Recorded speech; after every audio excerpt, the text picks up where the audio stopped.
So thank you for listening. Thank you for people who have just arrived. My name is Ching Juhl. This is our regular room Clubhouse, and today is episode 92. So we've been together for 92 weeks nonstop.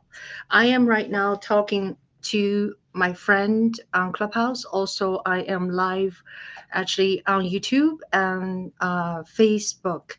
Um, Today is a little different from our regular room, which we talk about smartphone video production, from anywhere from pre-production to production to post-production to distribution and to tools and equipment. Um, I almost canceled today because I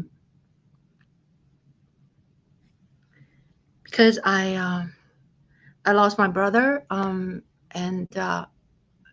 yeah, and his name is Evan Chen. Um, eh, his full name is Evan H. H is Hong, but the middle name is H and Chen. You can actually Google him on IMDb.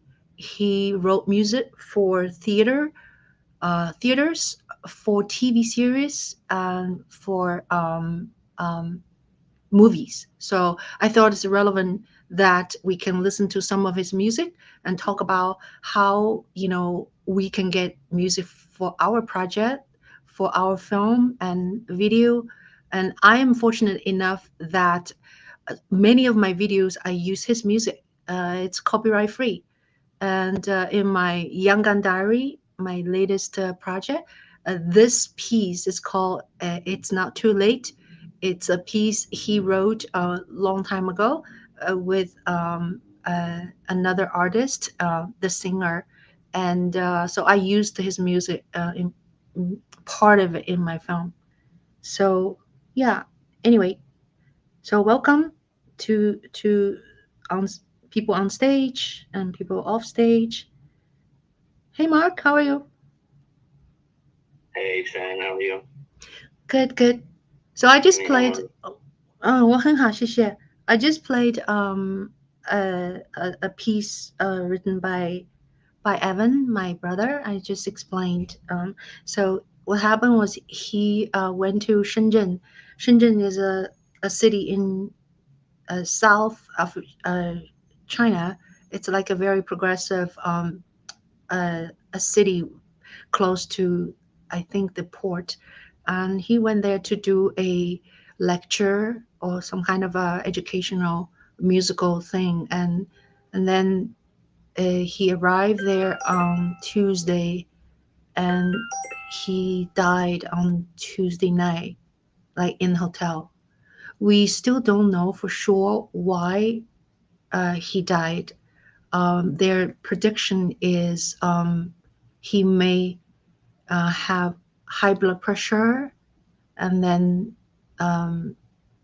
cause some kind of either stroke or a heart attack or these kind of thing. We really don't know. So anyway, he was 64, 65. Yeah.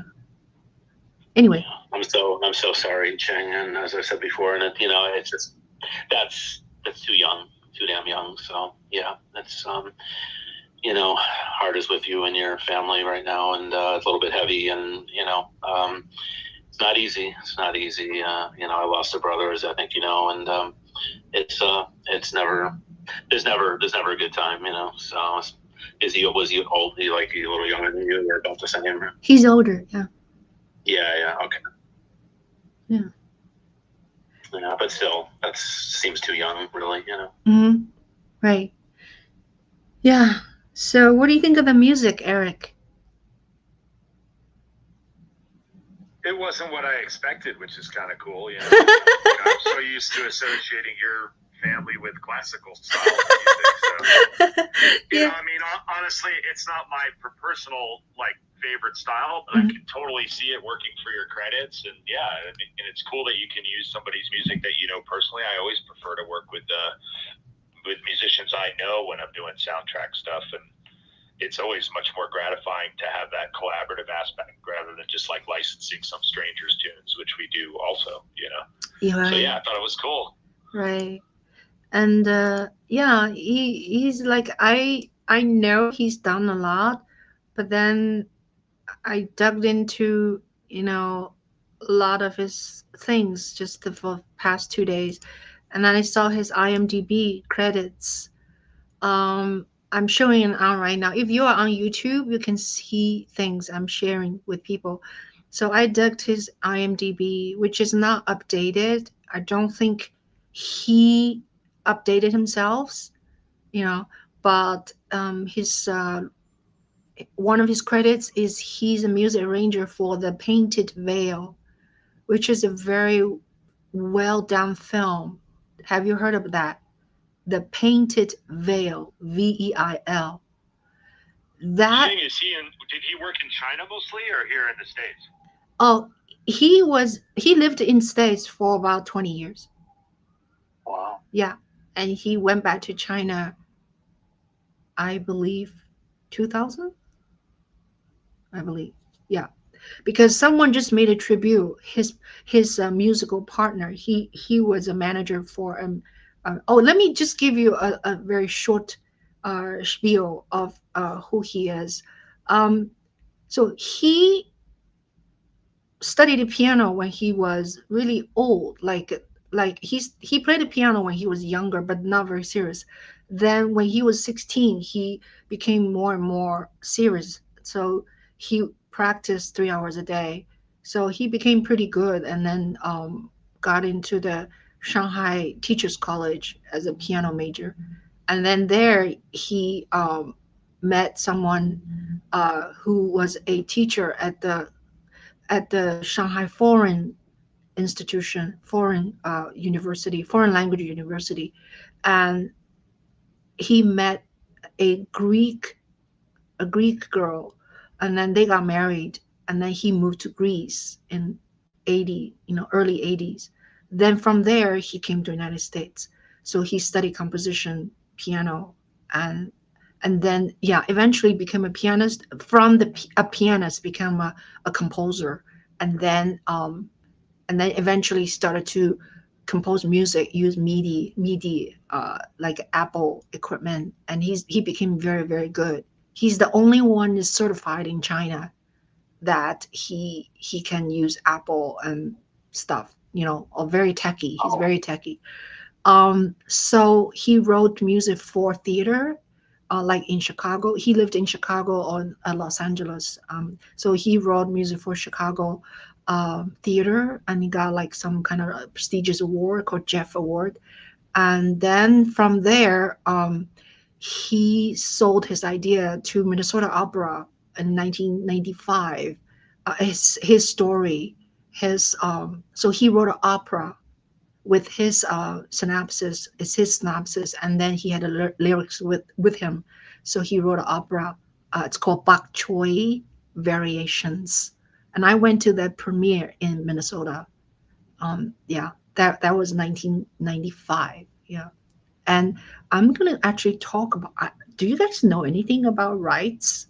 Like, I'm thinking of going talk to Minnesota to see if I can, buy or obtain the recording of that concert, because in those days, I mean, even in these days, right, productions are not recorded. If they record it, they say it's for archive purpose, right? Do you guys have any input? I don't really understand the question. Oh, sorry. I was thinking they have a live recording. Yeah, I was thinking. Yeah, I was thinking if I can talk to them and to buy them or get them. Well, there's always two issues with any kind of music, right? There's the publishing rights, which your brother would hold because he wrote it or he sold them to somebody who owns it. And then the second component is what's called mechanical rights, which are the person that holds the recording, the person that paid for the master tapes, essentially. So you have to negotiate those two elements anytime you do it. Normally, those two things hopefully are held by the same person, but they can not be. So like I have friends in Nashville who are songwriters.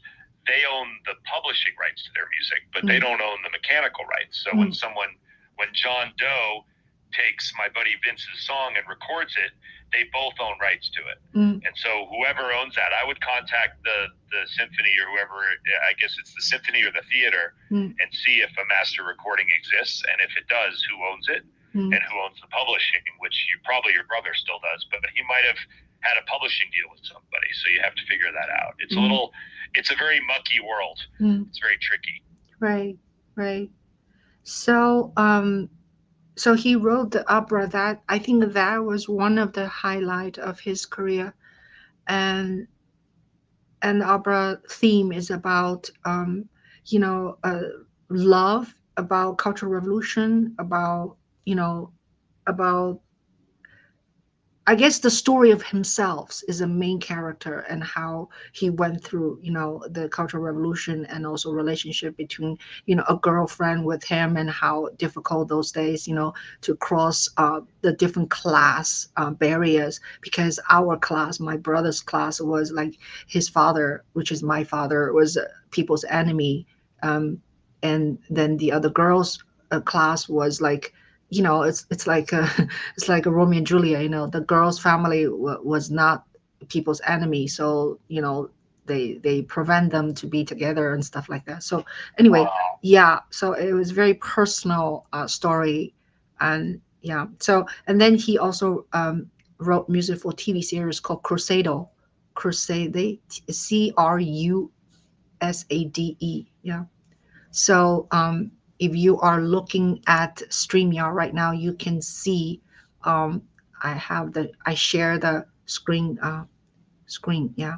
So anyway, and I think the Crusader is a series, but also there's another credits is a Babylon. He wrote music for Babylon 5. I don't know if you're into these things. I do not follow these TV series. I've heard of it. I don't know. It sounds like he got a lot done. He had a very busy career. That's awesome to hear. Like, that's the stuff that matters, because you don't really know. Like someone said, it feels young, but you don't really know when your day is up. And it sounds like he made the most of what he was doing. He got a lot of work done, and very gratifying. That's cool. He wrote an opera. I know for a lot of songwriters, that's always a dream, to figure out how to write an entire, it's like writing a movie, but for a songwriter, So, yeah, it's cool. That's cool, Ching. I'm glad that we're able to share some of his memory with you, Yeah. So I'm going to play a little excerpts of his opera, okay? Again, this recording is kind of a little bit raw. I think I digitized it from a tape. So this is a duet between the lovers, okay? Lovers. The main character is David, which is Evan himself. David and May is the lover. May was actually his love, in China, and her name is May, so real. So let's hear a little bit, okay?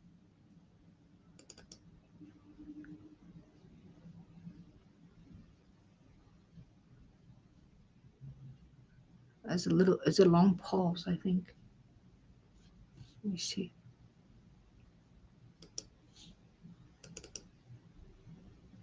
Why is it so long?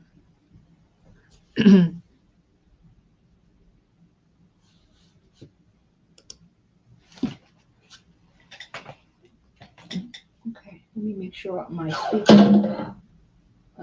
speaker works. I'm using a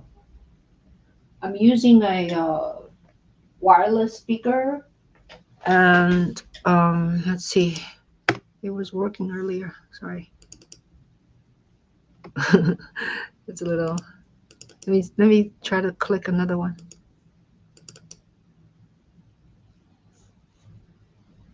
Huh.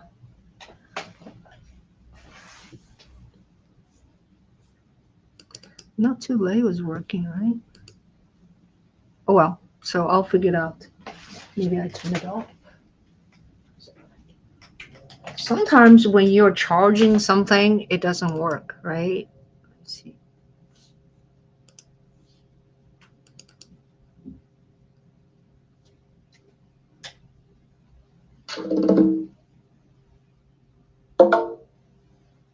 Okay, one more time. I'm just trying to figure out how to turn this thing on and multitasking here. We heard some drums. This is the refrigerator is making a lot of noise lately. Oh, that's what that was. Yeah, that's weird. You know what?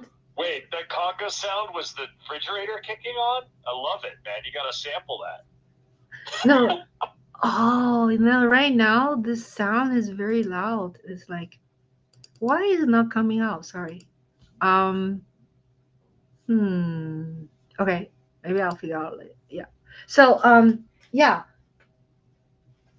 I maybe I can have it from my other phone. Okay, so talk among yourselves, please.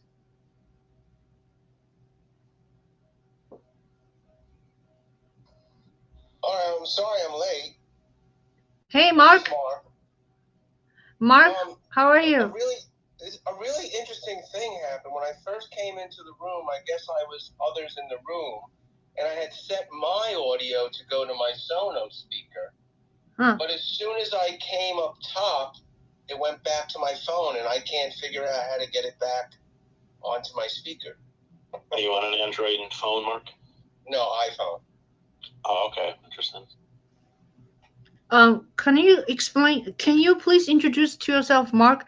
Right now, people in this room will always hang out on stage, especially. So introduce to yourself to my friends, please, Mark. Oh, I'm Mark Goldberg, first-time photographer, filmmaker, sous vide cook, beer drinker, tea drinker. Sometimes at the same time. Yeah. Yeah, so I actually just got the iPhone 14 Pro, and I've been, mainly filmmaking with small, larger devices over the years. But I'm loving what the 14 Pro can do. Got a lot of toys to play with it with that. But I met Ching in the Socially Relevant Film Festival years ago. Yeah. So that's how we met. I think it was the first or the second one. Maybe it was the second one. A while ago. Yeah, a long time ago. Yeah. And we filmed some chamber music group together. Mm-hmm. Remember that? That was a little thing. Right. Right. So how did we rehooked again? Who? How did we reconnect it again? Oh, it was a funny one. I'm coming from a dollar pizza in Manhattan after an event, and I'm going back to the NW train, and I look up the street and I go, oh, I recognize that girl. And I go running across the street and hug her, and she's like, oh my gosh, somebody's mugging me.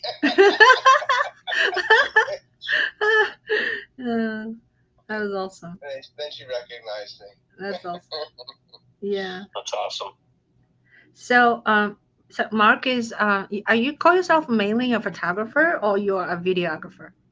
I'm a filmmaker now. I do mainly films. Oh, okay. Cool. I've papered 34 documentaries, now 8 narratives, and 3 TV series. Wow. Of the 34 docs, about 12 are in production. That's awesome. Of the 8 narratives, only 1 is about to start filming. I come about creating properties in a very weird way. This last narrative came about. I still do IT consulting for some real long-term clients, and I had to replace her 50-inch TV for her because the picture went and the audio still worked. So we got pretty much the same exact TV and boxing it up and figuring out how to get rid of this. I was going to throw it out. I go, wait a minute, this is a great film prop. So I boxed it up and I put a call up on, my Facebook, Instagram, everywhere, and anybody want a TV that they could smash a guitar into or ride a motorcycle into an Evel Knievel style. And nice. One of my Instagram followers goes, I volunteer to smash the guitar into it. And I go, huh. So I wrote a film around it. Wow. I'd love to see it. The name of the film is She's as Mad as Hell. And it's a takeoff and an homage to the film Network. Yep, I was just going to say. You guys know the Network. So she's going to channel Beale, what's his name? Howard Beale's character. I'm not going to give you too many more details because it's a short film and I'll spoil it really quickly. Sounds interesting, man. Yeah. I'm trying to find, because it bothers me, like when I'm trying to play, it's not sounding. Hold on. Oh.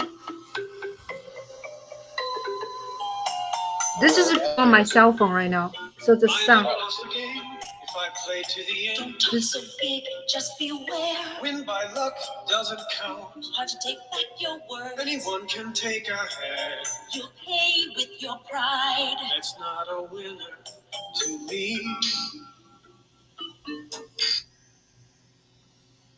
Whoops. Oh, that's the very short one. Never mind. Okay. I'm not very organized yet. I never lost a game if I play to the end. So big, just beware. Anyway, let me see. Sorry about that. I'm not very organized. Sorry.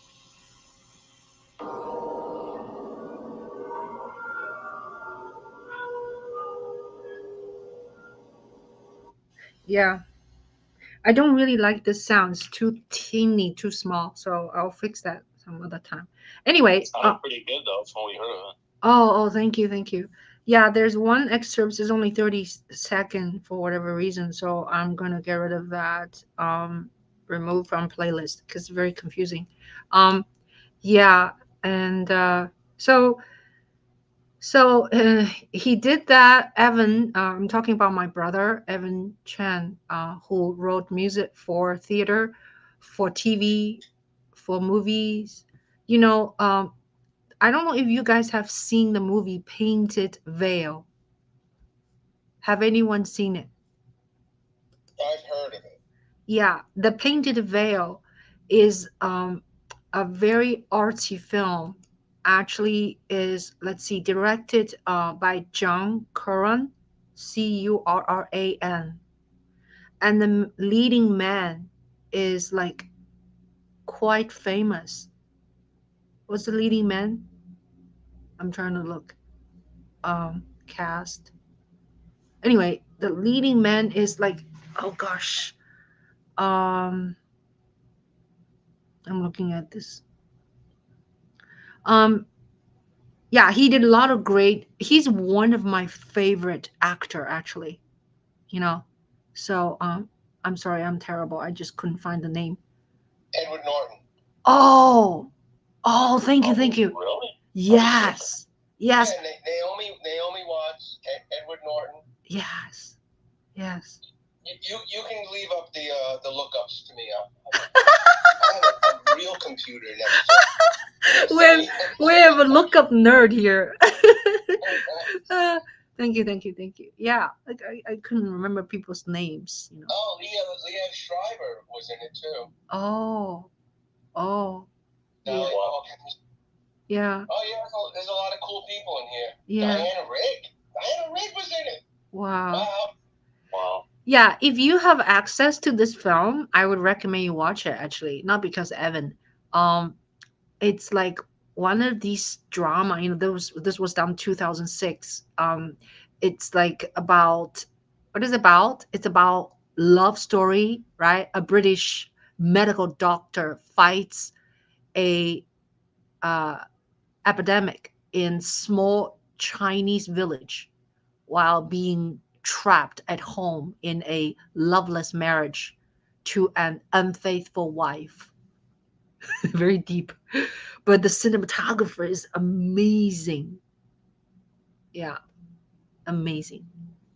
And of Where does course, it take yeah. place in? Huh? Where is it based? What do you mean, where is based? The story? Where's the story? Where's the story based? Yeah, the characters. In Chinese village. Oh, it is. Okay, got it. Uh-huh. Yeah. But it was an American. It was a U.S. production and film. It was released here and in China. Yeah, it's a Hollywood film. Yeah. Right. That's what I'm asking. Yeah. Cool. Yeah. I remember hearing about it. I don't. Yeah, it sounds really interesting, actually. I'm gonna go back to watch it. But anyway, reminds me a little bit, not directly, but if you ever saw that, was it Snow Falling on Cedars? what is that? Yes. It's a love story between an American man and a Japanese woman. I think it's, what does it mark, the aftermath of World War II or something. Yeah, it's very good. Hey, you guys, let's pin some people in and share the room. Where are our comrades? I'm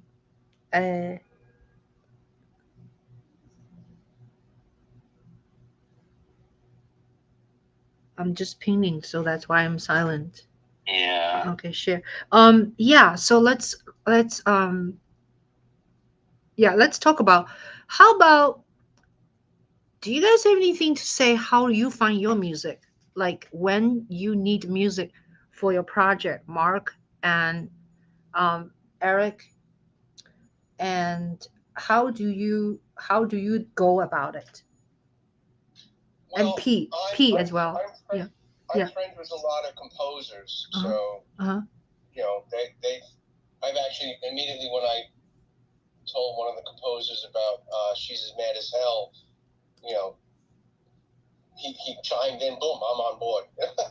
So immediately, and I know a few sound designers and composers, so I can always tap them pretty quickly. And any large projects, usually, somebody else is doing it. If I didn't write it or direct it, it's, if I'm just filming it, somebody else has got another composer on board.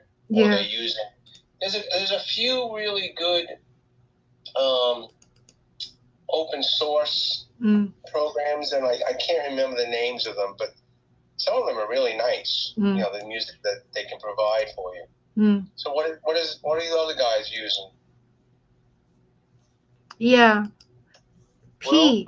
Well, Eric. I'll go. Sorry, I'm up. I mean, P can go. Why don't you go, P?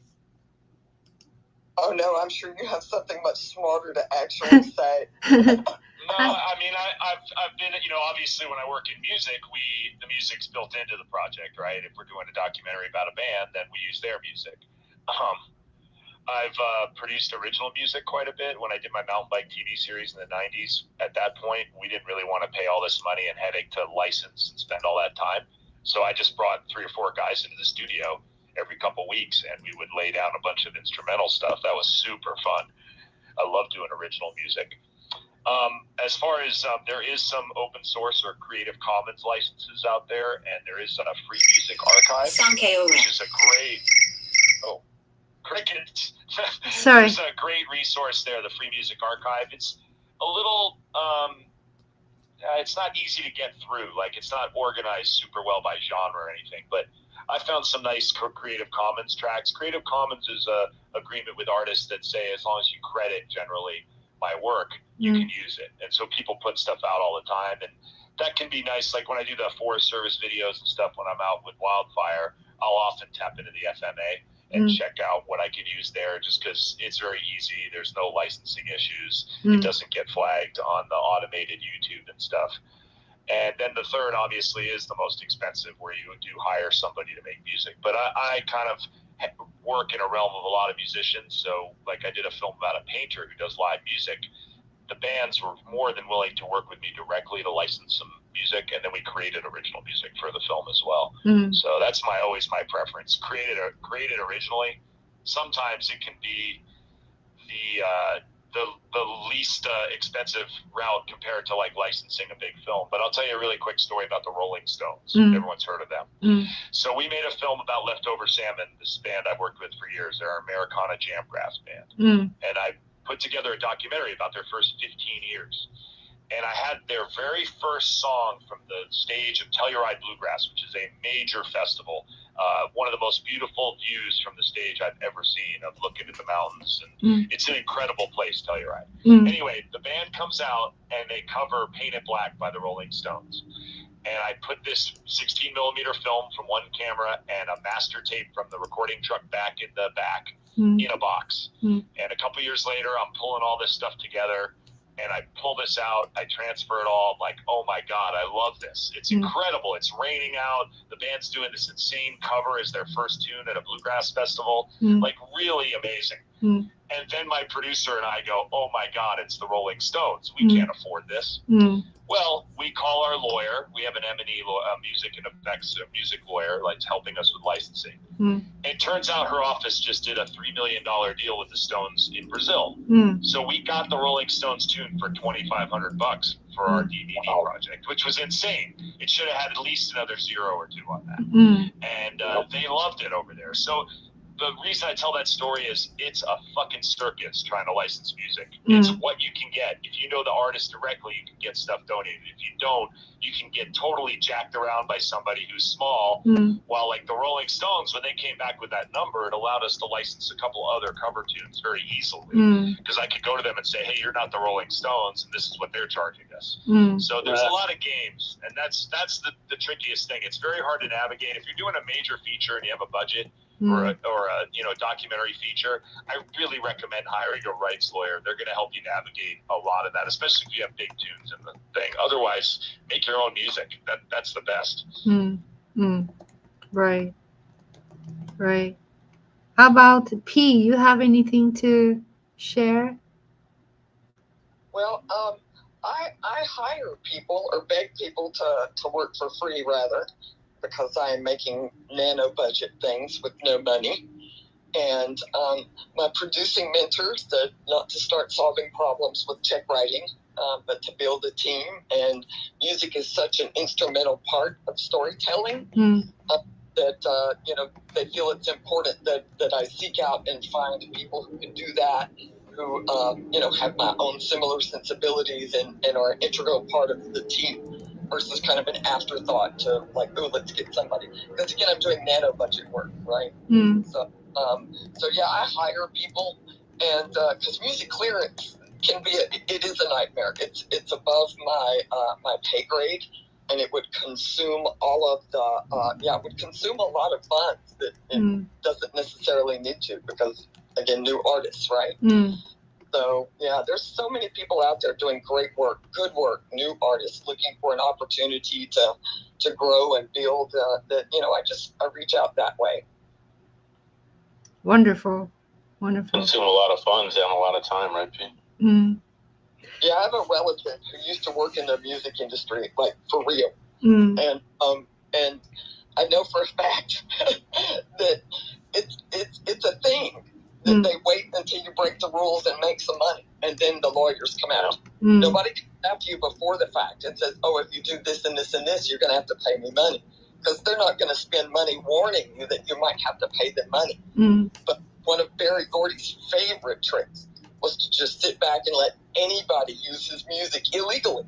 And then the moment you made a dime, he was all over you. So again, you wouldn't know, and you could just make an accident, right? So my sister-in-law says when it comes to music, you have to assume you will get sued, not if you will get sued, and prepare yourself that way. The other issue now is everything's automated, right? Like you could throw a track on something if you knew it was like a student film, or you were just going to show it to friends, or you know what I mean. But now YouTube has an algorithm looking, and it'll flag you. And so that's part of it. It's a lot easier for people to Berry Gordy you, as was just described quite well.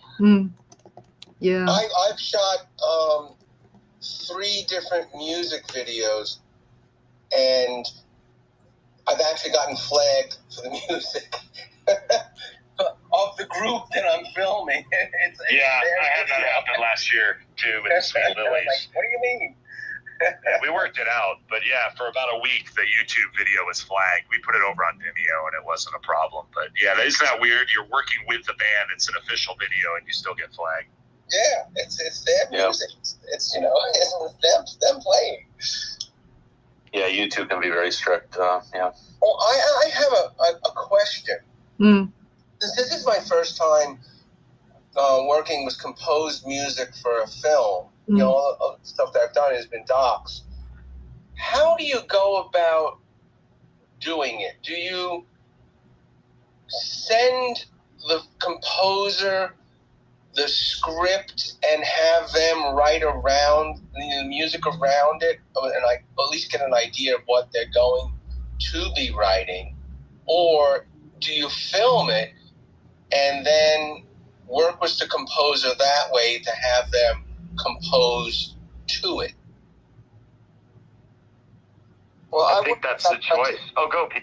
Oh, I'm sorry. I work without a budget, so I have to beg people to, please come work for me. So I do send my script and ask them to come on board. I learned early on, no one should be an afterthought, especially if you're asking people to donate their time. They should all feel integral and part of the team from the get-go. And post is often left as like an afterthought. So I try to bring those people in as early as I can. I send them my script. And then I also, once we have a rough cut after we've shot, they and the editor kind of get together, and they already have a relationship because they've met in pre-production, and they get some ideas going, and then they send them to me after they have some stuff up, and we start talking.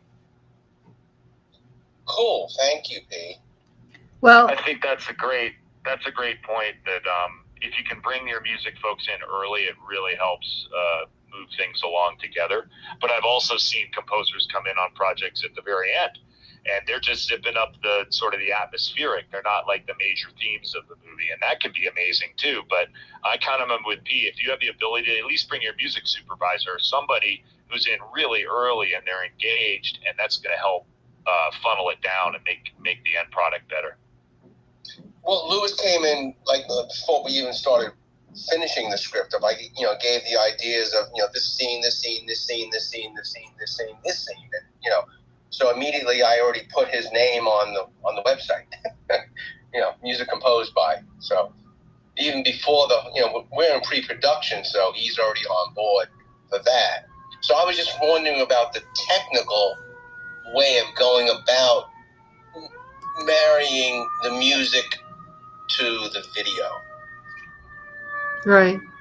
Well, How that would go? Would happen in edit. I mean, so for me, say I was getting something scored, I would do my cut without it, and we had already had some meetings. They'd probably seen that rough cut. So say it's a 2-minute section of a TV show, and you got to do a score. Let's just use that as the model, right? So we would take this rough cut. Maybe the editor has put in some temp music. Maybe he threw something in there for pace or for a feel. Maybe he didn't. That gets shoved to the composer, who now has what's called a window burn time-coded video. So he has the rough cut. Now they're very cool. I have so many collections. So when I need it, I go back to listen to them. And then if I feel like it suits my film, then I contact them. I contacted the composers. Yeah. In my brother's case, he's my brother, right? And he said, you can use anything I write. So that's the story. Yeah. So that's how I found my music. So in my film, my Young Gun Diary, maybe I should show Mark. Can you pin my Young Gun Diary, the website, please? Yeah. Oh, we have 2 Marks here. Okay. Shark Fin. Mark has another name called Shark Fin, and his Clubhouse name is Wyatt. Hi, Wyatt. hee haw, Wyatt.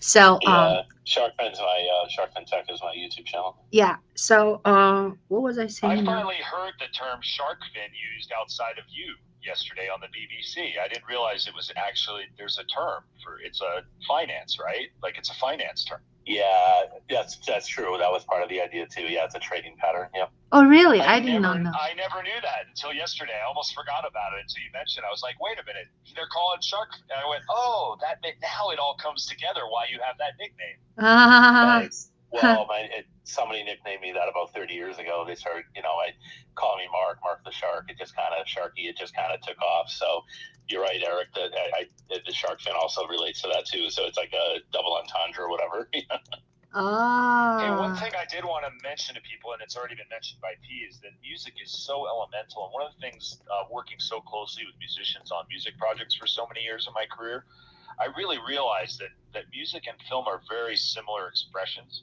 and that they are similar parts of the brain. Like when you put a show together, and I talked about this with my buddy Vince Herman from Leftover all the time, because he puts the set list together for the band.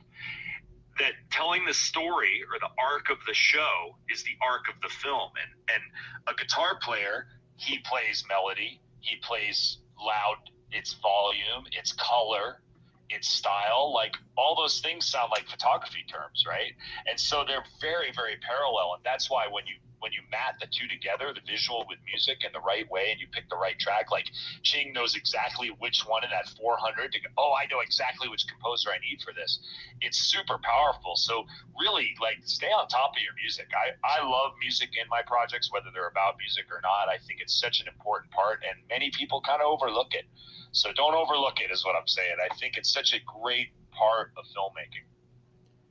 Yeah, I agree very much. And music can sometimes slow down the feelings, sometimes speed up the process of the story, what you want to tell. You don't want to bored your audience, right? And then it's actually a lot of time all theme music, you still remember all these themes, right? Like Titanic, or Schindler's List, and all these very iconic theme, like a Wizard of Oz. But then some music is strictly just using as a transition from one scene to another, and it's very effective if you use it right. Right. Hey, Ching, Elizabeth in the audience has a question in the chat. She says, I'm slightly confused. What exactly does the share watching on YouTube mean with regard to being sued? Oh, you mean... Not sure it means like share watching. Yeah, Elizabeth, why'd you come up? Talk with us. I'm not really sure your question, dear.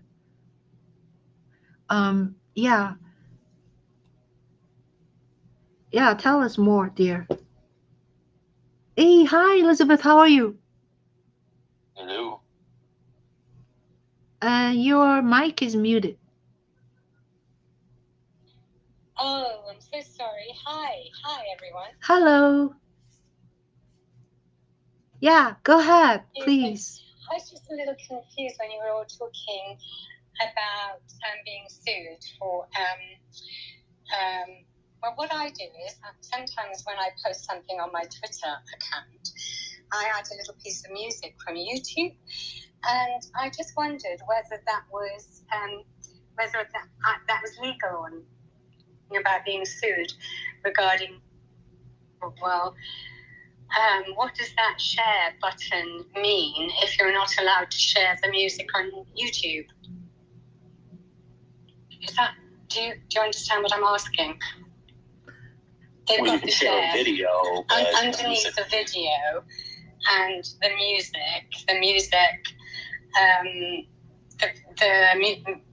music video. They've got, it says share. I just wondered,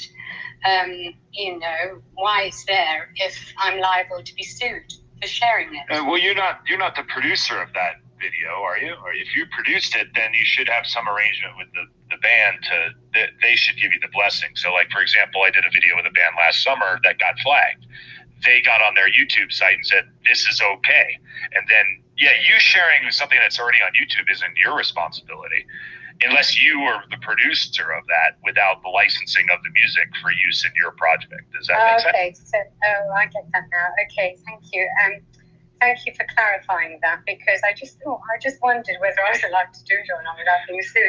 And I thought, Barry Gordy's not coming after you if you share one of his videos. Oh, that's great then. Oh, that's a relief. Well, thank you very much. Thank you for joining us. And I would like to do a quick intro. How's that? That's our tradition. So first of all, let me introduce myself. And I am Ching Juhl, and I am a Clubhouse junkie.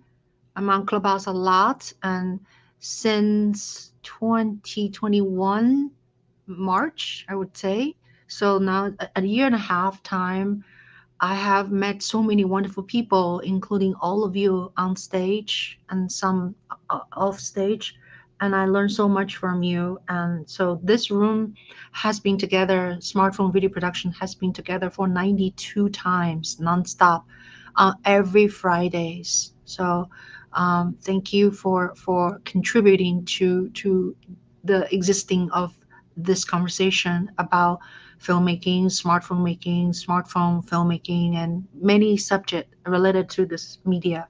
And today, I have been making videos for a long time, more than like 25 years. And my latest project called My Young Gun Diary, which you can see on the top, Mark painted in, and it's a 90-minute feature documentary, and I shot the whole thing on iPhone 11.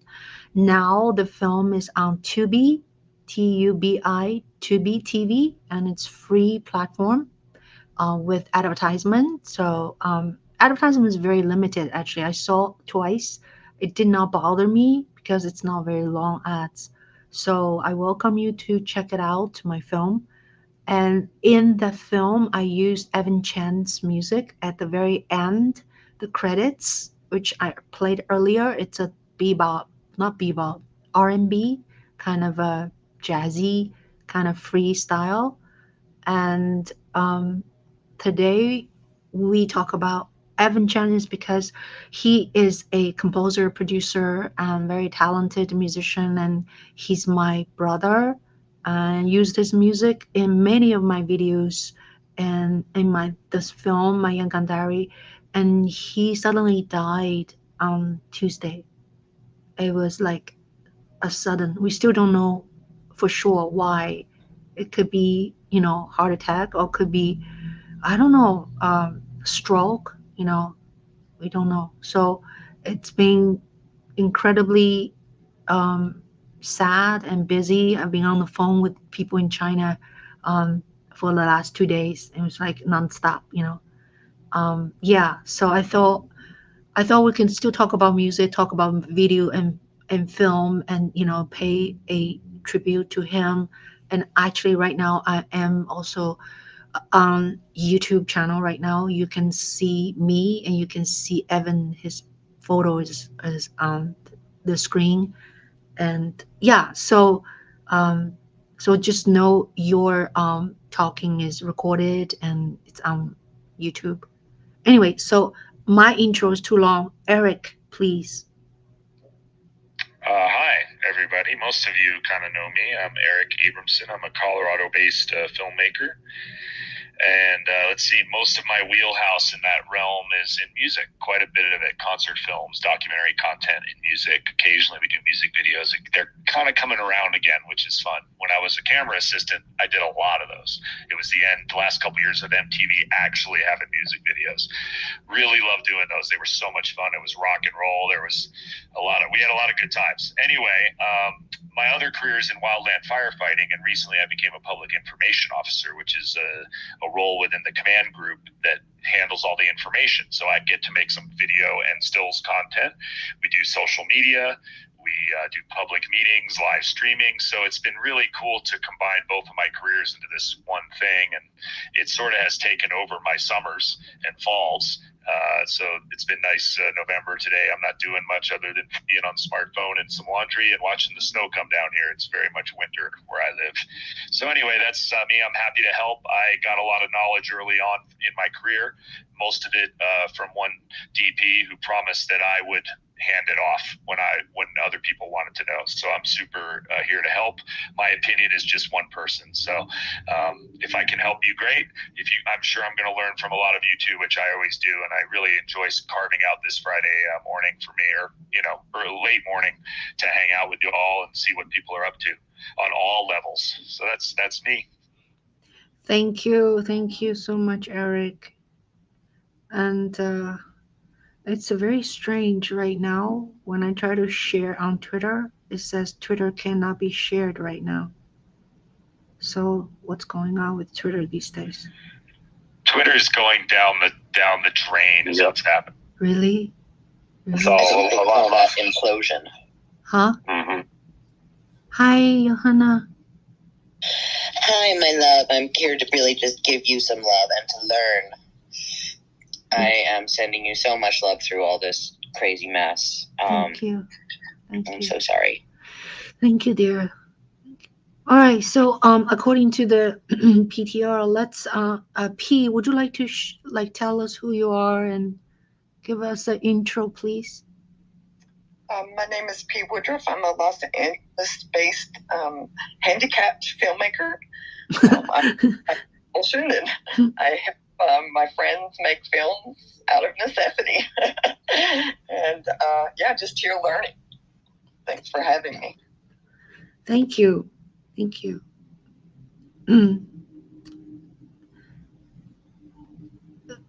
Oh, sorry. I'm just like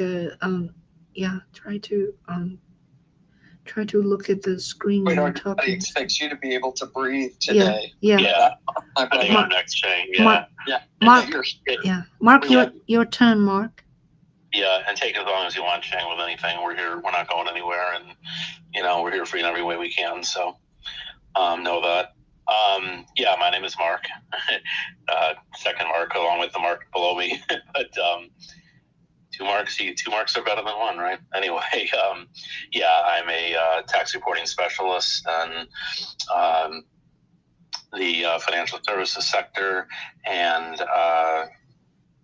I was a journalist part of that, and I trade and invest for my own accounts, and I've just started a YouTube channel called Shark FinTech. It's in my bio that focuses on mainly on the financial and fintech and education and news analysis, and a little bit of tech thrown in as well. Can't forget the tech part. So, I've been a fan and friend of Ching's for a long time, and just really happy to be here, especially today. And with that, I'll pass the mic to Johanna. Hey, I am Johanna Keston. I am an actor and filmmaker working out of Massachusetts and New York. I do not have any expertise in music for film, but I am here to learn and get as much as I can. Not sure how long I can stick around today, but I wanted to drop in and give this wonderful, incredible lady. I'm just in awe that you're even here. I wanted to give you some love, Ching. So here I am. Thank you, Johanna. Thank you, Mark. Yeah, you've been really awesome, all of you. So I met Johanna a couple of times. 1, 2, 3, 4, at least. And many more to come. Yeah, we hang out in Greece, right? And we were badass. We smoke each other. Mm-hmm. We smoke. We eat. We dance. We drink wine on the beach. Yeah, we drink. I think that's one of my favorites. We drink wine out of the bottle, not even have a cup. Yeah, we just passed. This woman showed up at the beach with a bottle of wine, and us 4 ladies sat around and drank wine and hung out and had a lovely time right up until sunset, I think, on the beach. Yeah. Quite a good time. That's so wonderful. Sounds like a college years hangout, Johanna. And if it's going to happen again next year, I might have to consider getting over there myself. I suggest it highly. That's awesome. We didn't know each other in college, so we had to make up for lost. Exactly. Thank you. Thank you so much. Yeah. So, yeah. And Mark is also, I have met Mark several times. Mark came to my film, Maya Gandhari screening, just like Johanna also came supporting me. And then I also had an opportunity having meals actually with Mark, and he joined our family for the Thanksgiving actually hot pot in Chinatown. So he can swim all the way from New Jersey to Manhattan. I could actually use that exercise, Ching. So I might have to consider doing. I'll just bring a change of clothes next time in a waterproof bag, so I'll get more exercise rather than driving or taking the past subway. But yeah, I had a blast. I was basically kind of a lost puppy that day and feeling sorry for myself. And Ching just came through and was like, "Join us," and I was like, "Okay, thank you." My mom is in Florida and having some physical ailments, and so I wasn't able to get down there for Thanksgiving this year. So yeah, Ching and her husband and friends. I really had a blast with them. I never had hot pot before, and it was quite a yummy and fun experience. So really enjoyed it. Thank you. Thank you for joining us, and thank you always, being there for me. And yeah, I'm just very grateful. Yeah. Hi, Nick. How are you? Hello, Ching. Just nothing but love and blessings to you right now.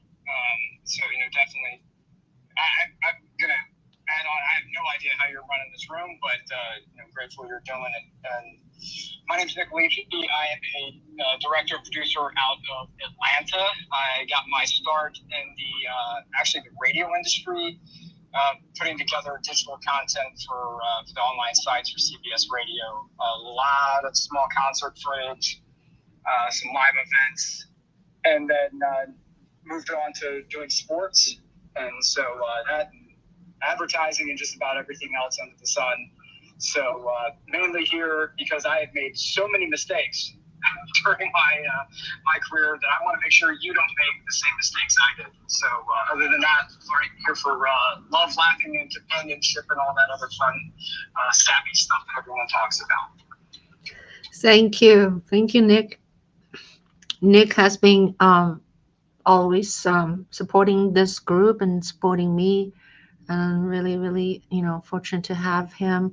And also many people in this room I have interviewed them, including Nick and Johanna and Eric, and who else downstairs, upstairs. Anyway, so I have interviewed 200 times since COVID, March 2020. Yeah, and one actually interview is my brother was my one of my early victims, because I just started 2020 March, because the COVID lockdown. I felt paralyzed, like I couldn't go out to do protesting, to do volunteer stuff, because I'm kind of like gradually became an activist. My young gun diary is about activism, about supporting activism or whatever. So anyway, so then it's like I was thinking, what should I do during this time? So I started this interview thing on YouTube channel. Check my YouTube, Juhl Media. And so I was talking about my brother, right? So he was my early interviewee. Interviewee, yeah. It was really fun, actually. I watched it again, and he's such a witty person. Um, how do I say? He just had a lot to offer. He knows so much about music, very insightful, very well spoken, speaks perfect English, because he lived in the United States for about 20 years. So, yeah. Actually, I wanted to play you a little bit, okay? Before we move on. Let's see. Yeah. Hello, Ching. Hi, Elizabeth.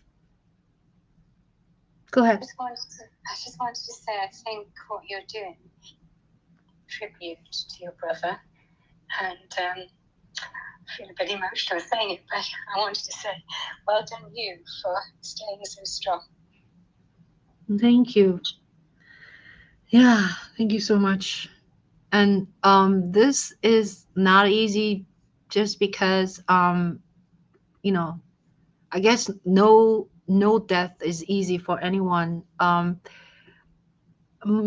just talked to him on Sunday, Sunday with my family, and we just chatted on WeChat. WeChat is a web, it's a app like a Facebook, but a lot of Chinese people uses WeChat. So we just chatted him for like almost 45 minutes. He sounded really happy and very perky, and he's looking forward to go to this music um, event. So he flew to Shenzhen. Shenzhen is a city in South China. It's like a seaport. Um, yeah, very happening place.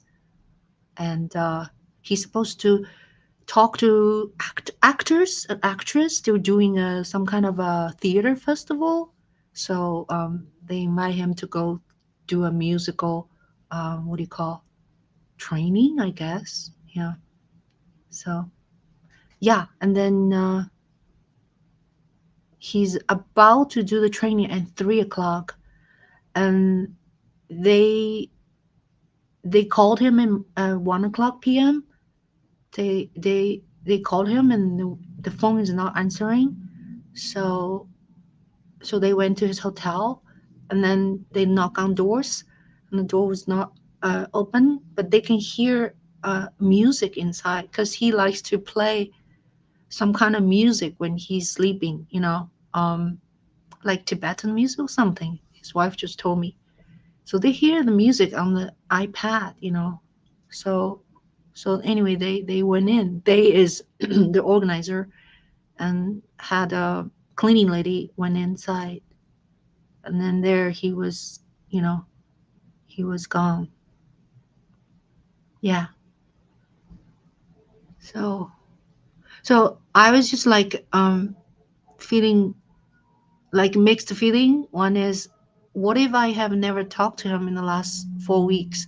Then I would feel really terrible. I haven't talked to him. And then I was like, I feel pretty bad. I talked to him 2 days, before this happened. He was he was so cheerful, so normal. So I don't know what to feel like. It's like, oh, I knew he's so normal, then I feel really bad he's gone. But then in the other hand, it's like, oh, I'm so glad I talked to him 2 days before. So I don't know. I'm just all over the place. But thank you, Elizabeth.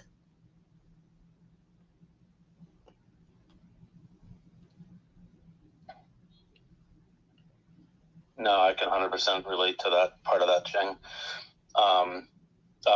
Before my brother passed, and we had been a little bit estranged for a couple of years for a variety of reasons. You know how it is, sibling rivalry, I don't know, whatever you want to call it, right?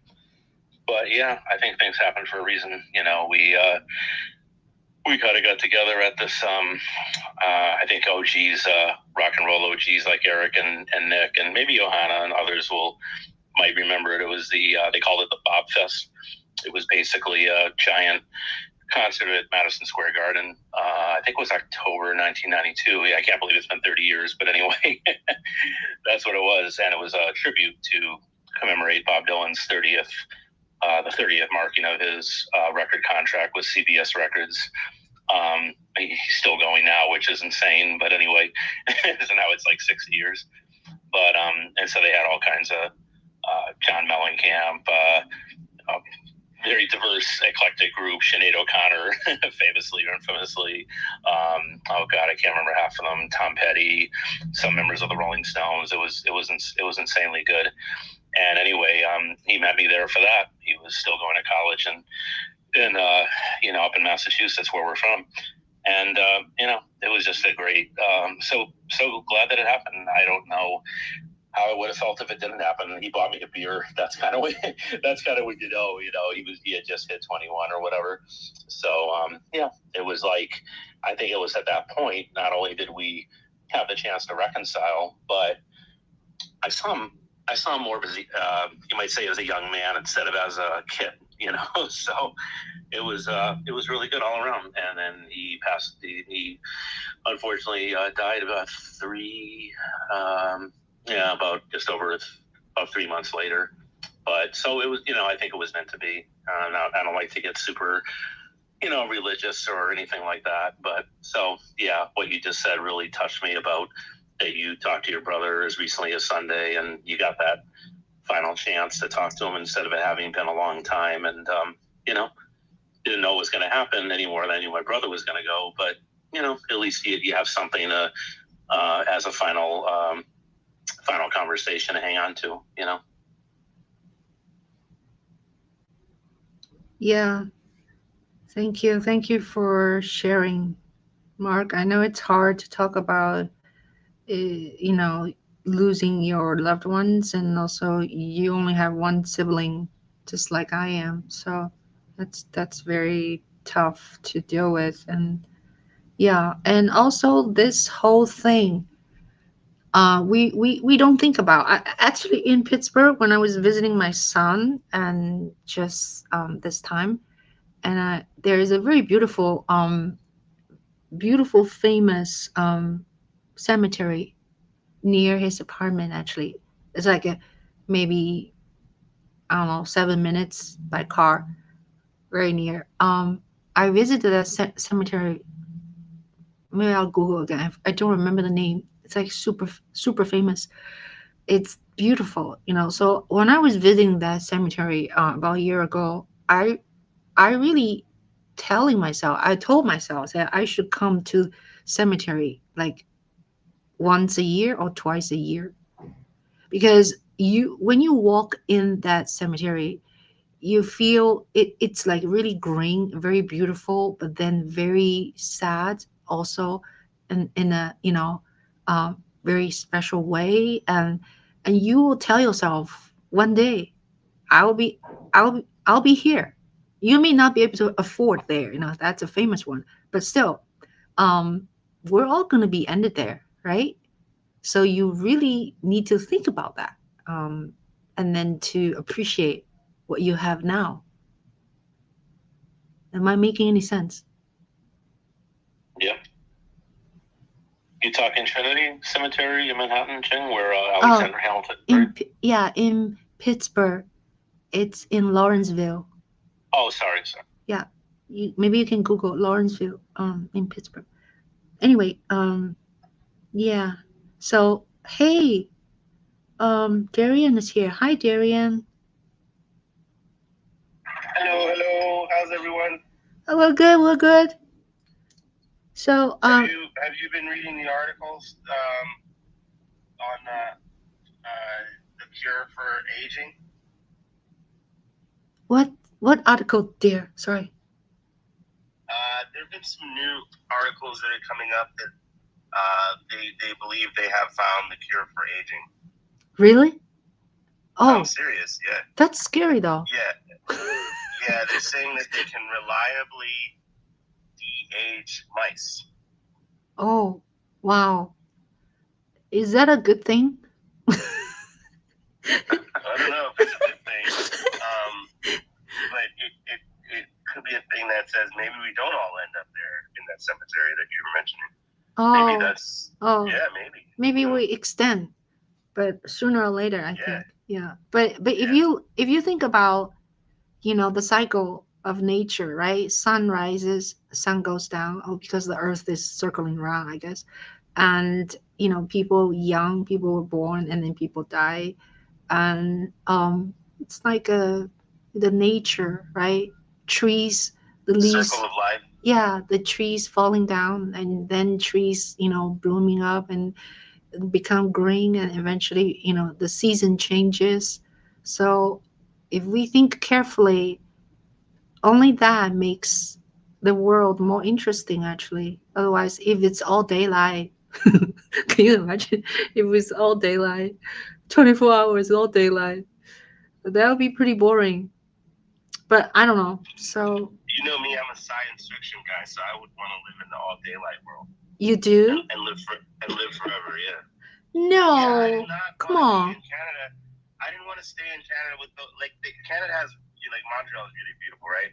But like it gets really, really cold during the winter. Really cold. Like right now in Montreal, it's like brutal. Like you could die. Like it's so cold that if you don't do the right things, if you're not careful, you could die just because you made a mistake. Like, you know what I mean? So there was like even a reporter who lost his nose because he refused, because his people were telling him that it's too cold for him to show his face on camera. But he says, I'm a reporter, I have to show my face. So he did this report while they were in a blizzard. And then he stayed out too long, which was like 5 minutes was too long. And they had to cut off the tip of his nose. Yeah. Yeah, and part of his ear. Yeah. As well. God. Yeah. Yeah, all because he wanted to show his face on camera in minus 35 degree weather. Wow. Are you in? Are you in? No joke. Oh, sorry, John. Sorry, dear. So, Darian, are you in Canada now? No. But I work for a Canadian. Oh, okay. My office is based in Montreal. Oh, okay. So I'm working remotely, but technically my office is based in Canada. Yeah. But yeah, my colleagues have very cold weather right now. Yeah. Very sunny weather here in Atlanta. Yeah. Today, I'm not sure what the temperature is, but it's probably 60s, I would guess. Yeah, so we have been talking about music, like how to use music in our film and how to get music or use music. And also today, I don't know if you know what's going on. Today we talk about Evan Chen, his music. I've been playing his music a little bit and his interview with me. He's my brother. I only have one brother. And he wrote music for he writes music, he writes different music, but he has on his IMDb, he has 3 credits. He was the arranger for The Painted Veil. Do you know Painted Veil, the film? Yes. Yeah, he's the music arranger for that. He wrote music for Crusade. Crusade. Crusade is a TV series. Like you probably know that sci-fi. Crusade. Yeah, Crusade. Yeah. He wrote music for that, and then he also wrote Babylon 5, A Call to Arms. That's also TV. Star Trek spinoff, I think. I'm not sure. It's kind of sci-fi thingy, adventure action. Babylon 5, yeah. Okay, that's awesome. He's doing sci-fi stuff. Yeah, but he dropped dead 3 days ago. Wait, your brother did? Yeah. Oh my gosh, I'm so sorry to hear that. Yeah. Really? Yeah. I just talked to him. Oh my gosh. I told my group. So you've been playing his music? Yes, I played his music. Yeah. I played his music and that makes sense. And like this is from Crusade. I don't know. I just have a recording, like a CD. The quality can be kind of weird. I'll play a little, okay?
that's kind of a very Seinfeld, right? Kind of a soundtrack.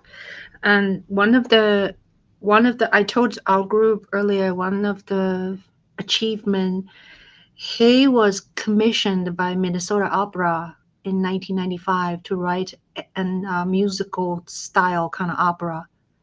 Yeah, it's called Bokchoy Variations. And me and my family all went to saw the show.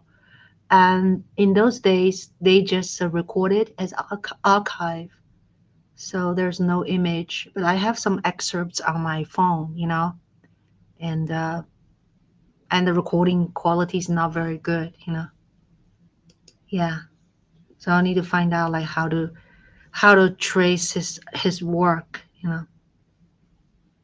Can you hear me? Oh, As a musician as well. huh? That's amazing. Yeah, Yeah. yeah. It's like a whole musical family. Thank you. Hey, Shirley's here. Yeah, thank you. So yeah, check Evan H Chen, Chen, and you'll see his IMDb and for his credits. And yeah, very interesting guy. So yeah, so I was telling Darian, or some of the people just came, and so they found him. Uh, yeah, past. They found him on the floor of his hotel room. Yeah, he just arrived that day. Like say he arrived Tuesday, and Wednesday afternoon, when they supposed to go wake him up and then to go do a music lecture or something, and then they opened the door and he was on the floor. Yeah, and he's gone. Yeah. I think, as Wyatt says, it's good that you spoke to him just recently. Say it again. That's just the main thing. I think it's really good that you spoke to him just recently. Yeah. Yeah. I just talked to him on Sunday. Yeah. That's a good thing, because some people don't get that opportunity, and some time has passed and then they don't see them, and then they pass. I mean, you saw him fresh just recently Sunday, and that's the thing to take out of all of this. Yeah. Also, how lucky that you are you, and you're always filming, and you have that interview, and you have all of these things that you can that can be touchstones for you moving forward. I think that's really wonderful and special and an inspiration to all of us to make sure we take that time with the people that we love. Thank you. Yeah, so well said. I even I talked to him on WeChat on Sunday, and then I turned around. I said, Sean, why don't you talk to your uncle? So Sean, my son, was talking to Evan, and then I videoed them. I just take out my video camera, my cell phone, just video the whole thing. So they talk for about 4 minutes, and I'm always videoing. So I sometimes I actually, during the Chinese lockdown, Chinese people has been locked down since 2020 early, like February, and then this year, 2022, they're locked down more, like they cannot go out of their home for like about 70 days in Shanghai. So I would interview him, my brother. So it's still happening? The lockdown now? The lockdown officially is kind of finished in July, because they started lockdown in March, like late March. The protests have been pretty substantial. The protesting's been as great as Tiananmen Square, some people say. The protest right now is triggered by all this lockdown, all this time, right? People are just so pissed off. And then one major piss off was in Tibet, in Xinjiang province. There's a Urumqi is the capital, I believe, of the Xinjiang province. And because the COVID, they locked down them for 3 months. People cannot get out of their house. And there was a fire in the high rise, like a floor higher than 10th floor, I would say. And the fire was so big, but no one can go help them because the communication was poor. And also, Chinese people have these what do you call, apartment, and then in the apartment lane, inside the apartment, there's all the cars parked, right? And no one can leave because all the cars, and a lot of people are sent away to confinement because they are, what do you call, they are positive. If you are positive, you get locked up in a confinement center. So people cannot move their cars, and so the firefighter cannot go in, so they cannot reach that height. So 10 people reported died, but who knows how many people for sure. And one tragedy is a woman with 3 children, and they all died. And they text the message people out, ask them to help. So that's why we knew as a one lady with 3 children. So that incident really triggered the anger of the whole nation. So many cities went on street to protest, ask for, release the lockdown or no lockdown, or doing what do you call CPR, RCP? With the test, COVID test, what do you call that? PCR. PCR test. Yeah, they do fucking PCR every single day.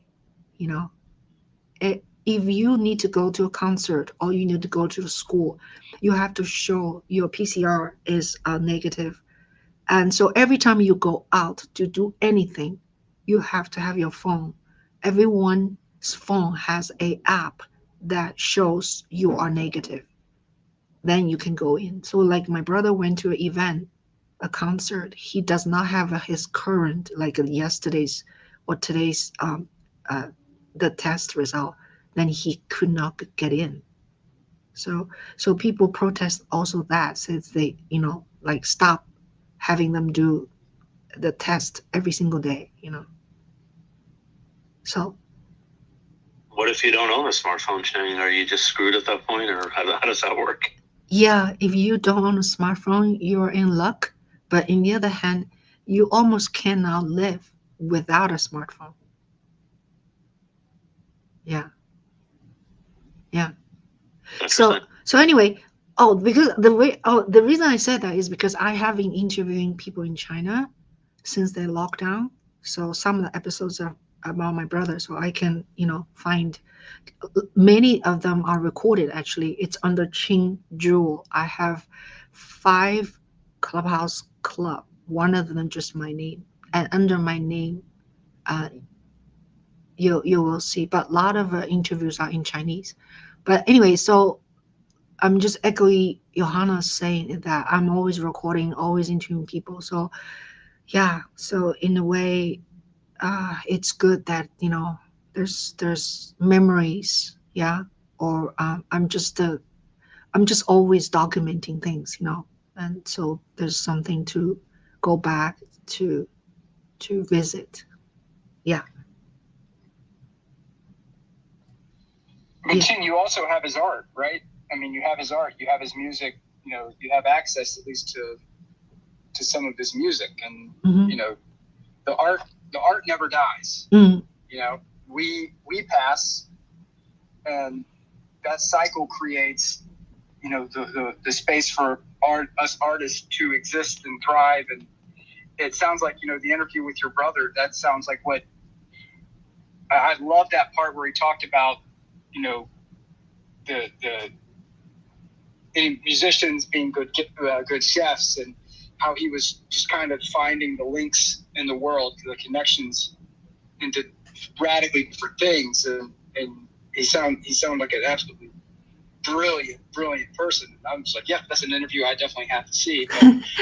But the art doesn't die. I mean, Mozart, Chopin, it doesn't matter. We still have them, and we can still, and unlike so many other things, we can feel the emotion in the music. We can feel where their mental state was when a song was created, whether it's the Stones or Beethoven or Michelangelo. The art still lives, and that's what we do is we create art, and the art will hopefully keep going. On stored on some server or some drive. That's what they always say.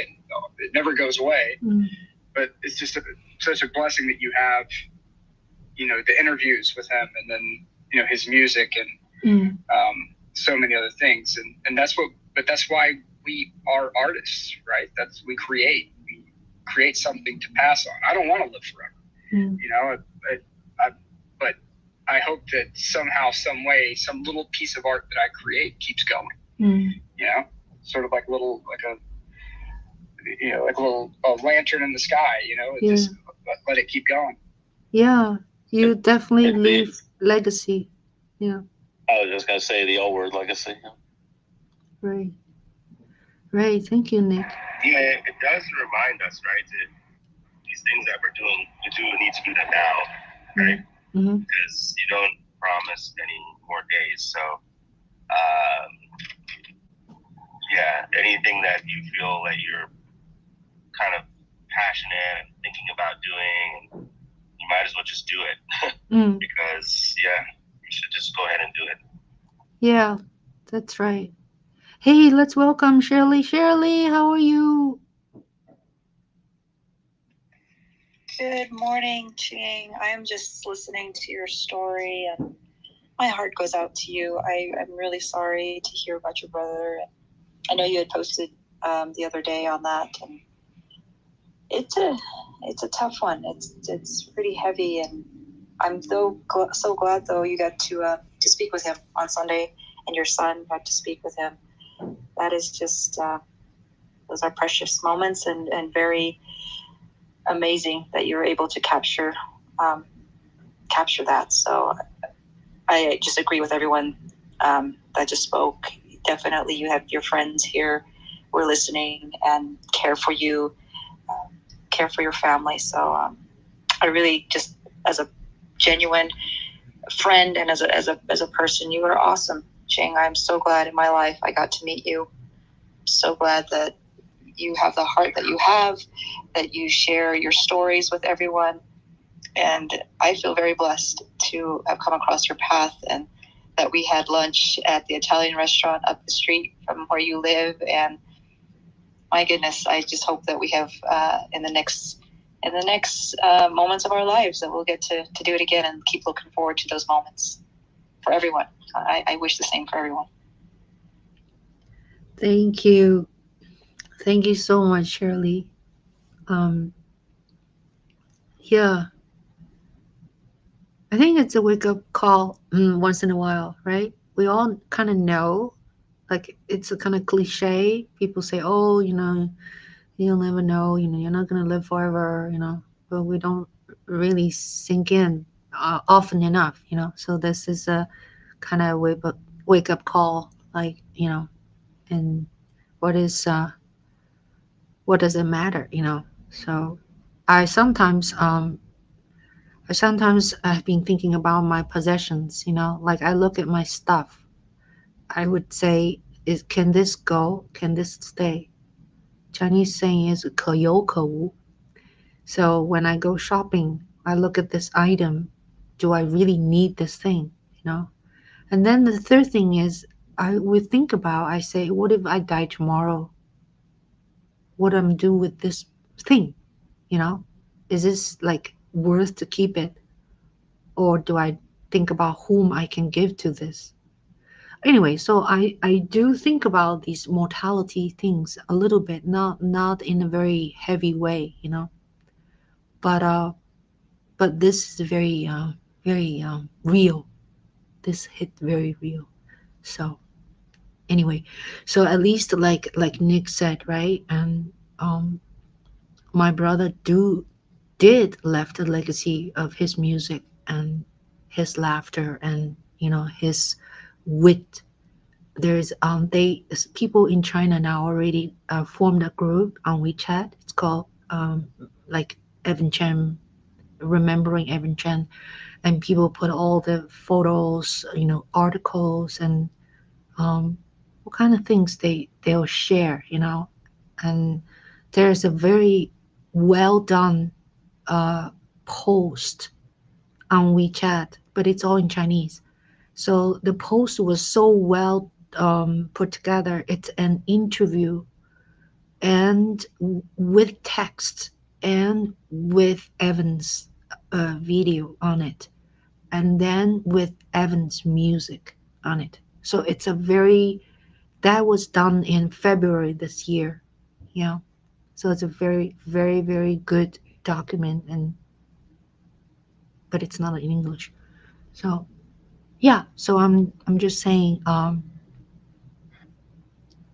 Yeah. I was also echoing where Shirley said, like, we I guess we treasure, right, whatever we have now. And I'm very grateful to have met so many of you. I met Darian very early on my Clubhouse career. And then I think who was next on stage? I met Johanna, and I met uh, Mark, and then I met Shirley. So yeah, and then probably I met some people in downstairs if I have. So yeah, I'm very very grateful, yeah, to all of you.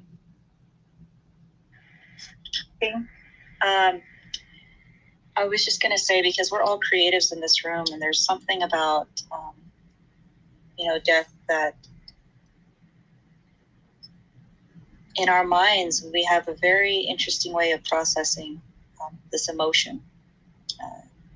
Our ability to tell stories and to hear other people's stories, because we're listeners, not also the tellers. There was a quote that came up a year ago, and I ended up coming across Dr. Howard Thurman's quote that's entitled, "What dreams will die with you?" And I'm not sure if anyone else is familiar with that quote. And if you are, blink your microphone. Anyone? Wow. So this quote was so amazing, and other people have said it, have repeated it. Dr. Martin Luther King, Gandhi. But this person, this was the message of what he had said in this quote, and it always stayed with me, reflecting on our time when we leave this world. But it says a lot, and if you don't mind, this is what the quote says. The ideal situation for a man or woman to die is to have family members standing with them as they cross over. But imagine, if you will, being on your deathbed, and standing around your bed are the ghosts of your ideas, the abilities, the talents, the gifts, the dreams given to you by life, that you, for whatever reason, never pursued those dreams. You never did anything with those ideas. You never used those talents. You never used those gifts. You never took advantage of those opportunities, and there they are, standing around your bed, looking at you before you take your last dying breath, looking at you with angry eyes, saying, "We came to you, and only you could have given us life, and now we must die with you forever." So those words were very powerful when I first read them. And I started thinking about what we do as creatives and recording, and constantly pursuing our passions and our dreams, and hoping that at the end of our days, we don't stand around having our gifts look at us and saying, "We should have done this, we should have done that." So it's a constant reminder that we do take a moment of our lives every now and then to think about that. And hopefully that gets us out of bed another day and start to do something. But you're definitely right for reminding us, Ching. Life is very precious. Our people in our lives that we choose to have, that are inspirational, that are caring and supportive, always keep those people around and close to you. So I just wanted to share that with you and with everyone in the room. Again, it's a powerful subject, and it's one that's very necessary that we all must face. And hopefully we don't miss our own opportunities either. Thank you so much, Ching. I love you. You're just amazing. Thank you. Thank you, Shirley. Yeah.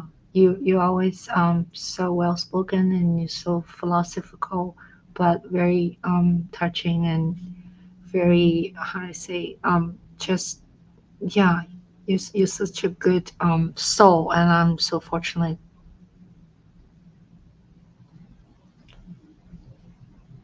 Yeah, beautiful, beautiful sentiment, Shirley, and beautiful quote. What's the name of it again?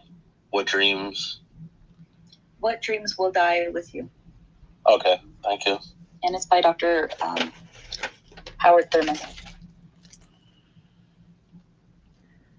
Yeah, that's great. So while I we have some people down audience, if you want to come up, say a few words, because I think I'm gonna close the room pretty soon. Let me find. I'm having a hard time to play something through the speaker, but let me find another short clips to play. And can you talk among yourselves? Let me just find a way to play one more thing, and then we can close. Thank you so much. I just wanted to say, for anyone who doesn't know, we lost two other great musical artists this past week. Irene Cara of some member of Fame movie and Flashdance song Fame. Really, really great singer. And only 63.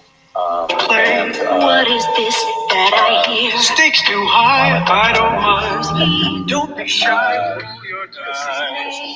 Makes no difference to me. Keyboardist, singer and songwriter, very integral key member of that group for decades. The gamble is the same. Met someone so naive. I might just be the one. What am I feeling?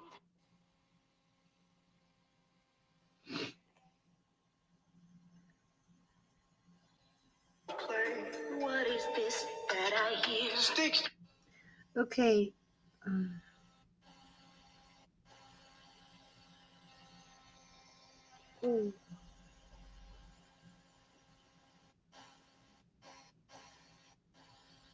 Okay. So yeah, I need to be more organized. There's a album actually online called Dalliance, I think, by Evan, and he went to the countryside of China and collected farmers' original singing, not musicians, and then he mixed those voices and made a whole album of music with people, regular people's voice, not a singers, not musicians. So it's like a folk song with electronic music. So that album, I had it somewhere, but I need to dig it out. So right now, I'm gonna play you one short clip. Again, this is a digitized from a tape I digitized a while ago. So it has this hiss sound behind it. So this is the opera from 1995, his original opera called Bokchoy Variations, produced by Minnesota Opera. And it's a story about a young man, which is him actually, a young man and the love story between a young man and his girlfriend, and they had a very different background politically. The man's family, which is my father, was a people's enemy, and then the girl's family is kind of a little well-to-do, and then their parents is against their union, and also had a scene of cultural revolution on stage.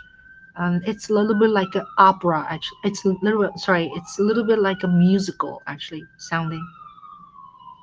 Welcome to New York City. Anyway, so I'll play a little bit, okay? And then thank you so much. And you can always Google Evan Chen. You can find his IMDb, and also on my YouTube channel, Juhl Media, you'll see an interview I did about a year and a half ago. Wait, April 2020. So yeah. And so here we go. This is a short duet, I believe, between the main characters, David and May.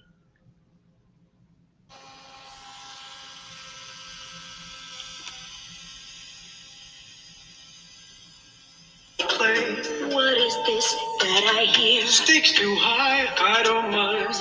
Don't be shy, roll your dice. It makes no difference to me. Stranger, yet he amuses me. For winners and losers, for princes and paupers, the gamble is the same. I've never met someone so naive and bold. I might just be the one. What am I feeling? Strange and exciting. I've never felt this before.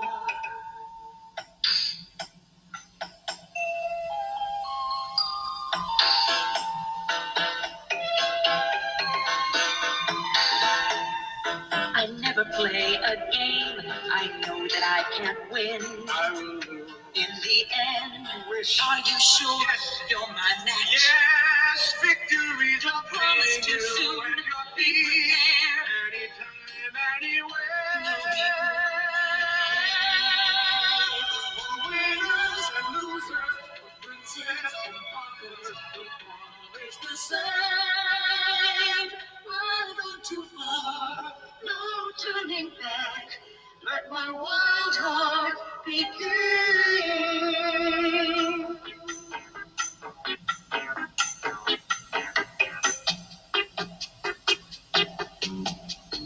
Wit and finesse she commands all. Where did she learn such furtive ways? Pity the heart where she would be crowned.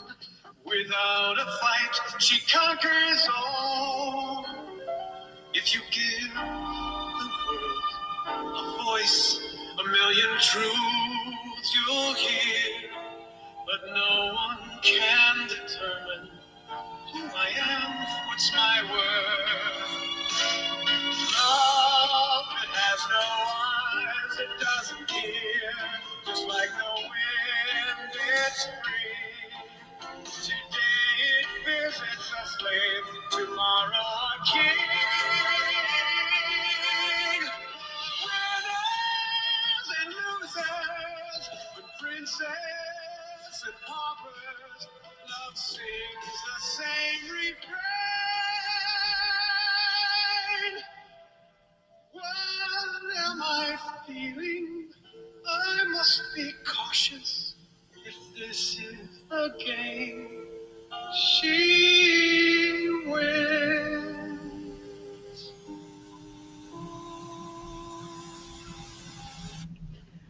Thank you. I think this is a rehearsal some kind, because the real production, they actually had an orchestra at the performance. So orchestra with MIDI, yeah, with some kind of keyboard. So it's a small orchestra. All right. So any comments before we close? How about let's do a last word? How about just popcorn style last word?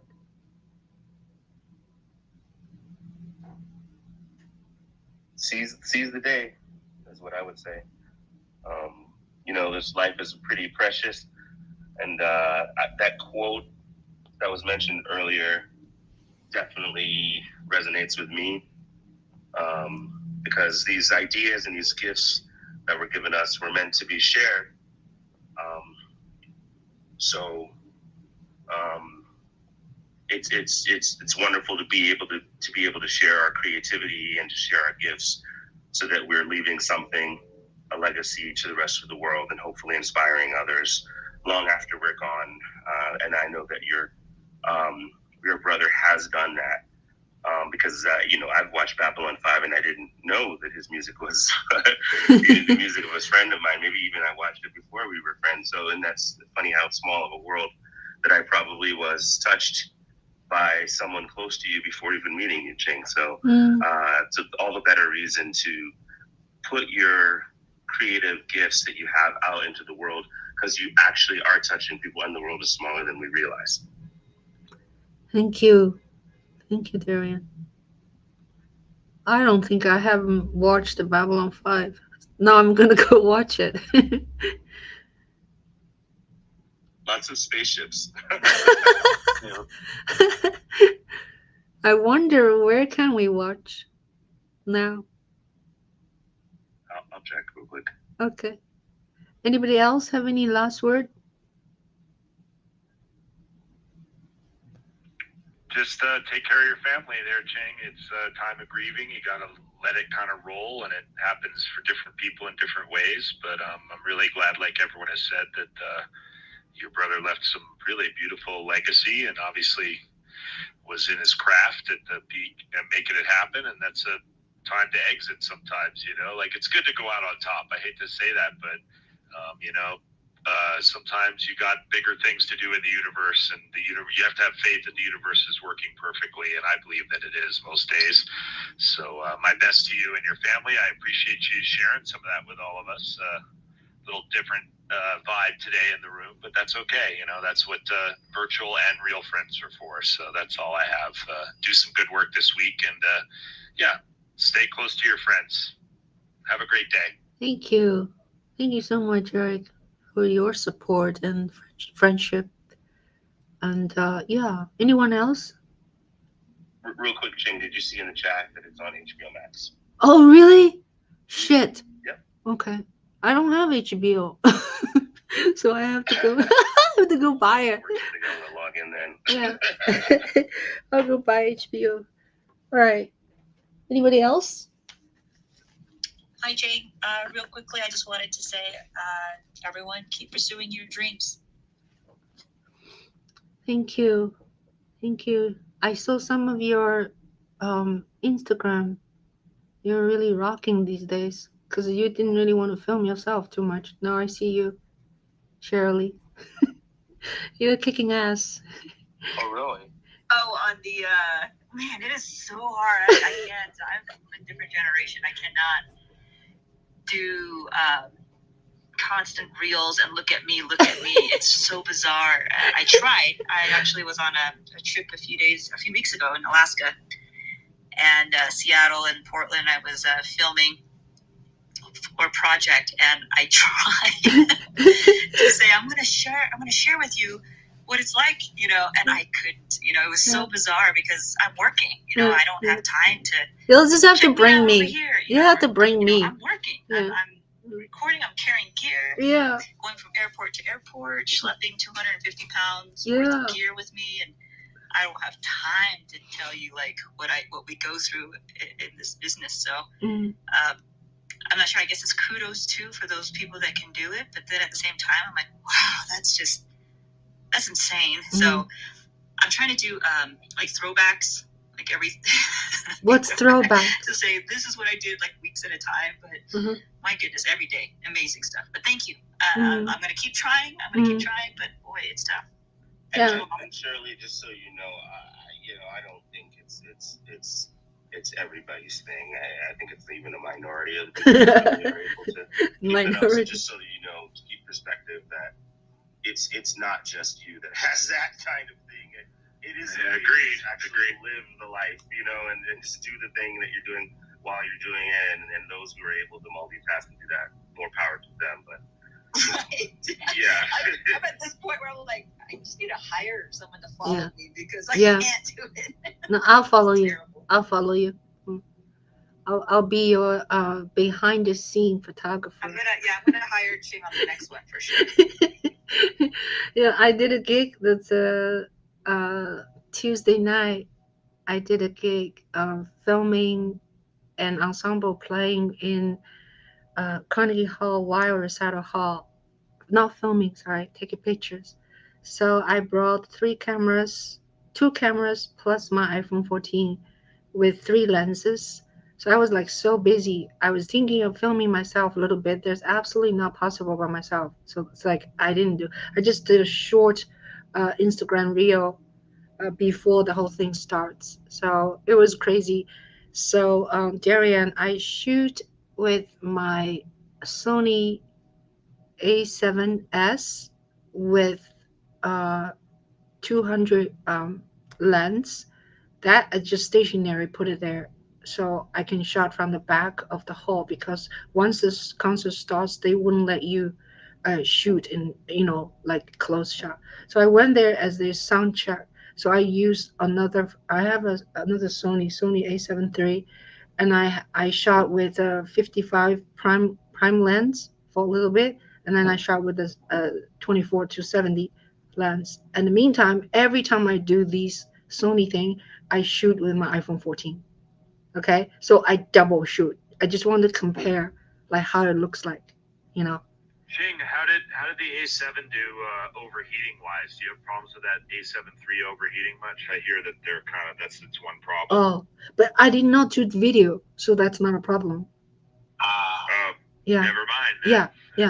Yeah. I shoot a photo this time, so I just barely had time to look through the footage, and I probably shot all night long for 3 hours. I shot 500 photos, and I delivered 10 to the people hired me, because I just don't have time to look through everything, So I just picked the 10 I really like from whatever I was looking at, and then probably I'll say more to come later, right?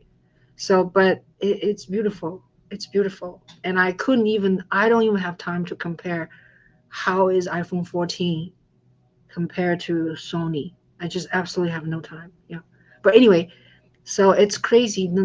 I'm talking about this is just the thinking, like there's no way I can shoot myself shooting somebody else. No way. Anyway, yeah. So last word. Anybody else? Yeah, Cheng, just wanted to thank you for sharing the space with us. To hear Evan's words and music is really beautiful, and great tribute to him. And it's this is I think a welcome and very necessary break from the usual smartphone video production talk. The circumstances surrounding it stink, but it was I was very glad to be here today and take part in it. And again, deepest sympathies and condolences to you and your family. And we're all here for you today and going forward. Thank you so much, Mark. Thank you, and you've been a rock for me and our room, and really appreciative, and and everything. So yeah. I agree with. I think it was Eric that I don't know how you you told me, I think on Wednesday morning, and to think that you powered through that interview on your YouTube channel with that young lady, TikToker activist, and now this today. And I don't think many other people would have the strength to be able to do that. So you give so much to everyone else, and we're happy to give back whatever we can to you. So much love. Thank you. Okay, thank you. And I want to thank Eric, Mark, and Johanna. And let's have more Chinese cabbage noodles, and Darian, and, and Shirley, Elizabeth. And we have my friend Lillian, Ralph, and Juliana, and Nadja. Hi. And then Tarika, and Chantel, and Sean. Thank you so much. Which Sean is this? Hey, Sean Juhl is here. Hi, Sean Juhl. He doesn't really do any what do you call Sean Juhl. Yeah, I'm gonna invite him. That's my son. This is the first time Sean Juhl is on Clubhouse. Thank you, Baba. Oh my God. Thank you, Mommy. Mommy, can you talk? 你可以说话吗？你把手点一下那个 microphone。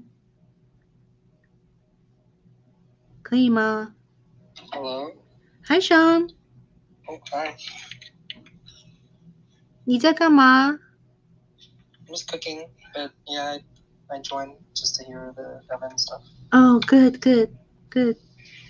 Yeah, thank you. Sean, are you enjoying your new gig with the symphony? It seems like we're getting to follow along, and you're thriving. How's that going as the rookie?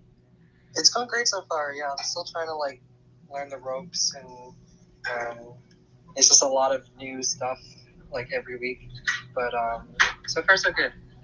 I come from touring, you know, like rock Americana bands, and I've seen live symphony, but I can't imagine the intensity that you guys do. More power to you, man. That's killer. Like, go get it, FNG. That's a rock and roll term, by the way. Thank you. Yeah, it's a little bit scary, but it's getting easier every week. Yeah. So Sean, say hello to my friend here. Eric is from Colorado, filmmaker. Mark, you have met. Johanna is a actress from Boston area. Darren Danjou is my co-host, a filmmaker, an ass kicker, and everything else. And Darren Danjou has a daughter, is your age. She studies in UK right now, and very vibrant personality and talented young woman. And then say hello to Cheryl Lee, my friend in Arizona, filmmaker. Yeah. And say hello to Elizabeth. What's going on, Sean? Good to see you, man. Or, you know, virtually hear you. Yeah. Good to see you guys. Likewise, Sean.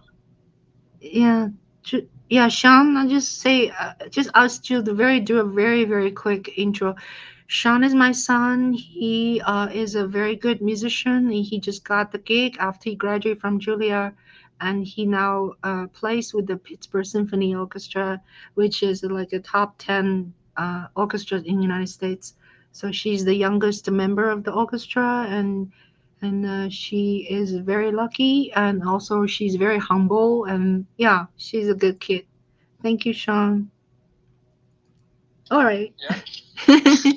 So anyway, I think I don't want to take up so much time, and probably you guys want to watch soccer, and I have been watching soccer a little bit. So yeah, and we'll go for US. Ching. Yeah, go ahead. Ching. Go ahead. Real fast, a message to Sean, to your son. So when I visited Ching in New York, I actually got to stay in your room. Hopefully it was clean.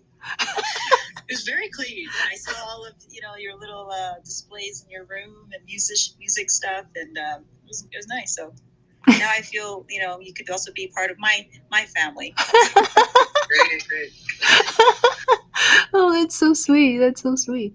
Yeah. So people, you when you come to New York, okay, and just let me know if Sean's room is free, and you're our guest. Yeah. So that said, my last word would be just pretending today is the last day. What are you gonna do? That's it. And thank you so much for all of you to join me, and it's very special for me. And I'll see you next Friday. Are we good? Yeah, we're good. Take care, Ching, and everyone else. Everybody be good. Okay, great. So Take care, everyone. Yeah, Bye. thank you, dear. Bye. Okay, I'm gonna close the room. 5, 4. Bye, y'all. Bye. 3. Bye. Bye. 2, 1. Take care. Have a good one, everyone.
Okay, I'm gonna end this session. Thank you so much for watching. I was gonna play Evan's music. For some reason, it's acting a little funny, so maybe I'll play a little bit to see if it's working. Hold on 1 second.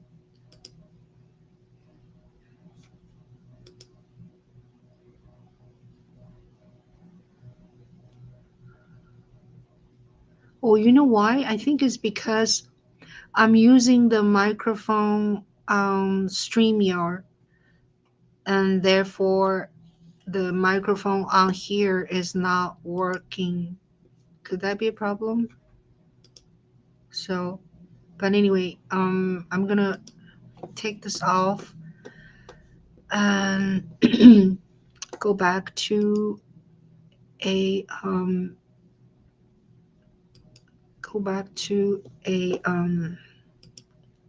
the interview a little bit. Okay, just play a little bit interview. Share screen. See if I can find the interview here. Oh, this is interesting. I found this thing on internet. It's must be somebody posted here. Let's see, a play artist. It's not really playing. Maybe this one.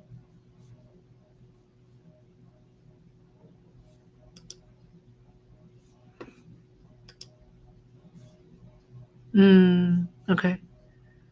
Join. Oh, this is some kind of a thing. All right. Like podcast. Never mind. Okay, so I'm gonna end this thing here. I'll probably do another one some other time and talk about Evan with his friends from China or US. Can do a memorial kind live memorial. Okay. All right. Thank you for watching. I'm gonna end this session. Take care.